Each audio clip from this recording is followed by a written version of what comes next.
നമസ്കാരം. ഉഡായിപ്പിൽ ഗണേഷും സുകുമാരൻ നായരും ഒരേ തൂവൽ പക്ഷികൾ. 4 കോടിയുടെ പത്മ കഫേ തട്ടിപ്പ്. ഗണേഷ് കുമാറിനെതിരെ ഞെട്ടിക്കുന്ന വെളിപ്പെടുത്തൽ പുറത്തു വന്നു. NSSൽ നടക്കുന്നതും കൊള്ളാം. നായർ സർവീസ് സൊസൈറ്റി അഥവാ NSS കേരളത്തിലെ ഏറ്റവും വലിയ സാമൂഹിക സംഘടനകളിൽ ഒന്ന്. ഈ പ്രസ്ഥാനത്തിന്റെ തലപ്പത്തിരിക്കുന്നവർ തമ്മിൽ ഇപ്പോൾ പുറത്തു വന്നുകൊണ്ടിരിക്കുന്ന വിവരങ്ങൾ അത്യന്തം ഞെട്ടിക്കുന്നതാണ്. ഗണേഷ് കുമാറും അതേപോലെ സുകുമാരൻ നായരും പരസ്പരം ചെളിവാരി എറിയുകയാണ്. NSSൽ നടക്കുന്ന വിഴുപ്പുകൾ പുറം ലോകത്തെ അറിയിച്ചുകൊണ്ട് മുൻ മന്ത്രിയും MLAയുമായ KB ഗണേഷ് കുമാർ രംഗത്ത് വന്നിരിക്കുന്നു. അതോടൊപ്പം മേജർ രവിയും കടുത്ത ആരോപണങ്ങളുമായി യുദ്ധക്കളത്തിലുണ്ട്. എന്നാൽ ഈ വിഷയത്തിൽ പ്രകാശ് നായർ എന്ന പത്തനാപുരം താലൂക്ക് യൂണിയനിലെ 171 നമ്പർ ശ്രീ ശങ്കരവിലാസം NSS കരയോഗം മെമ്പർ നടത്തിയ ചില തുറന്നുപറച്ചിലുകൾ കേരളം ഗൗരവമായി കേൾക്കേണ്ടതുണ്ട്. ഗണേഷ് കുമാറും സുകുമാരൻ നായരും യഥാർത്ഥത്തിൽ ആരാണ്? ഇവരുടെ ഉഡായിപ്പുകൾ എന്തൊക്കെയാണ്? കഴിഞ്ഞ ദിവസം തിരുവനന്തപുരത്ത് വെച്ച് മുൻ പത്തനാപുരം MLAയും താലൂക്ക് യൂണിയൻ മുൻ പ്രസിഡന്റുമായിരുന്ന KB ഗണേഷ് കുമാർ സുകുമാരൻ നായർക്കെതിരെ ഗുരുതരമായ ആരോപണങ്ങളാണ് ഉന്നയിച്ചത്.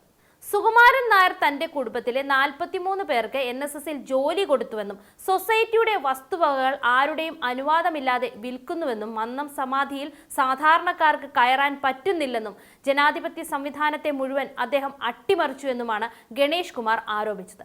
ഇത് കേൾക്കുമ്പോൾ സ്വാഭാവികമായും നമുക്ക് തോന്നാം ഗണേഷ് കുമാർ പറഞ്ഞതിൽ കാര്യമുണ്ടോ എന്ന്. തീർച്ചയായും ഗണേഷ് കുമാർ പറഞ്ഞതിൽ പലതും സത്യമാണ്, അതിൽ തർക്കമൊന്നുമില്ല. പക്ഷേ ഇവിടെയാണ് ഒരു ചോദ്യം ഉയരുന്നത്. ഇതുവരെ ഗണേഷ് കുമാർ എവിടെയായിരുന്നു എന്ന ചോദ്യം.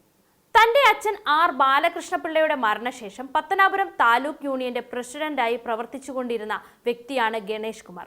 ഗണേഷ് കുമാർ ഒരിക്കൽ പോലും ഈ അഴിമതികളൊന്നും ചോദ്യം ചെയ്തതായി നമുക്കറിയില്ല. ഡയറക്ടർ ബോർഡിൽ കയറി അംഗമായ ശേഷം ഗണേഷ് കുമാർ സമദൂരത്തെപ്പറ്റി വിമർശനം നടത്തി. എന്നാൽ സമദൂരം സുകുമാരൻ നായർ പറയാൻ തുടങ്ങിയിട്ട് 10-15 വർഷങ്ങളായി. അന്നും ഗണേഷ് കുമാർ പത്തനാപുരം താലൂക്ക് യൂണിയന്റെ ഭാരവാഹിയായിരുന്നു. അന്നെങ്ങും ഗണേഷ് ഇതൊന്നും ചോദ്യം ചെയ്തിട്ടില്ല. ഇനി NSSൽ ജനാധിപത്യമില്ലെന്ന് ഗണേഷ് കുമാർ ആരോപിക്കുമ്പോൾ പത്തനാപുരം താലൂക്ക് NSS യൂണിയനിൽ ഗണേഷ് കുമാർ എന്താണ് ചെയ്തത് എന്ന് നമ്മൾ അറിയണം. ബാലകൃഷ്ണപിള്ള മരിച്ചതിന് ശേഷം നടന്ന തെരഞ്ഞെടുപ്പിൽ ഗണേഷ് കുമാറിനെതിരെ ഒരു പാനൽ മത്സര രംഗത്ത് വന്നു. ഇത് ഗണേഷ് കുമാറിനെ അസ്വസ്ഥനാക്കി. ഓരോ 3 വർഷം കഴിയുമ്പോഴുമാണ് കരയോഗങ്ങളിൽ തെരഞ്ഞെടുപ്പ് നടക്കേണ്ടത്. അതിലൂടെയാണ് താലൂക്ക് യൂണിയൻ പ്രതിനിധികളെ തെരഞ്ഞെടുക്കുന്നത്. എന്നാൽ അടുത്ത 3 വർഷം കഴിഞ്ഞപ്പോൾ ഗണേഷ് കുമാർ ചെയ്തത് തന്നെ എതിർക്കുമെന്ന് ഉറപ്പുള്ള 50ഓളം അടുത്ത കരയോഗങ്ങളിൽ ഗണേഷ് കുമാർ തെരഞ്ഞെടുപ്പ് നടത്തിയില്ല. അന്ന് താലൂക്ക് യൂണിയൻ സെക്രട്ടറി ആയിരുന്ന അനിൽകുമാറാണ് നേരിട്ട് വന്ന് തെരഞ്ഞെടുപ്പ് നടത്തേണ്ടിയിരുന്നത്.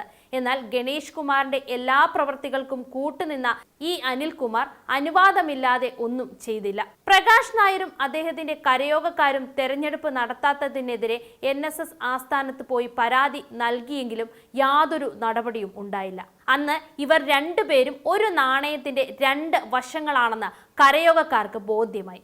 പിന്നീട് ഗണേഷ് കുമാർ ഡയറക്ടർ ബോർഡിലേക്ക് നോമിനേറ്റ് ചെയ്യപ്പെട്ടു. അന്നൊന്നും ഗണേഷ് കുമാർ സമദൂരത്തെ ചോദ്യം ചെയ്തതായി നമ്മൾ അറിഞ്ഞിട്ടില്ല. മന്നം സമാധിയിൽ പുഷ്പാർച്ചന നടത്താൻ തനിക്ക് താല്പര്യമുള്ളവരെ മാത്രം അനുവദിക്കുന്ന രീതിക്കെതിരെയും ഗണേഷ് കുമാർ ശബ്ദമുയർത്തിയിട്ടില്ല. നായന്മാരെല്ലാം ചായക്കട നടത്താൻ പറയുകയാണ് സുകുമാരൻ നായർ എന്ന് പരിഹസിക്കുന്ന ഗണേഷ് കുമാർ പത്തനാപുരം താലൂക്ക് യൂണിയൻ ആസ്ഥാന മന്ദിരത്തിന്റെ അടിത്തട്ടിലെ നിലയിൽ വലിയൊരു ഹോട്ടൽ, അതായത് പത്മ കഫ തുടങ്ങാൻ തീരുമാനിച്ചിരുന്നു. ആ ഹാള് മുൻപ് തന്നെ അവിടെ ഉണ്ടായിരുന്നതാണ്. ചെറിയ ചില മോഡിഫിക്കേഷനുകൾ മാത്രമേ നടത്തേണ്ടിയിരുന്നുള്ളൂ. അതിനാൽ വലിയ പൈസ ചെലവാകില്ല എന്നായിരുന്നു കണക്കുകൂട്ടൽ. എന്നാൽ അവിടെ ചെലവായത് 4 കോടി രൂപയാണ്.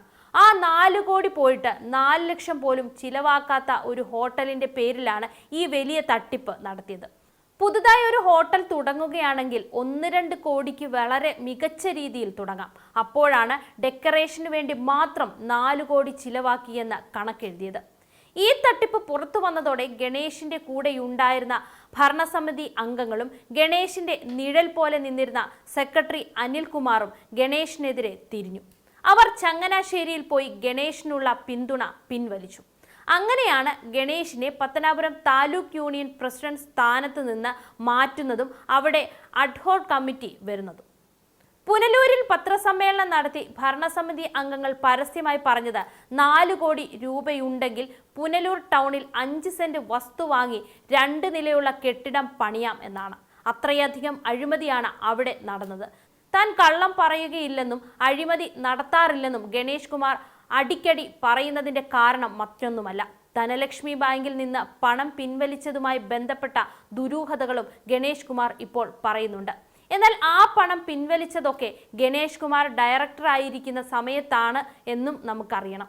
അന്നെങ്ങും ഗണേഷ് കുമാർ അത് ചോദ്യം ചെയ്തിട്ടില്ല. മന്നം സമാധിയെക്കുറിച്ചും ഗണേഷ് കുമാർ പറയുന്നുണ്ട്. എന്നാൽ അത് മന്നത്തിന്റെ സമാധിയല്ല, വാർദ്ധക്യ സഹജമായ അസുഖം വന്ന് മരിച്ച മന്നത്തിന്റെ സ്മൃതി മണ്ഡപമാണ്.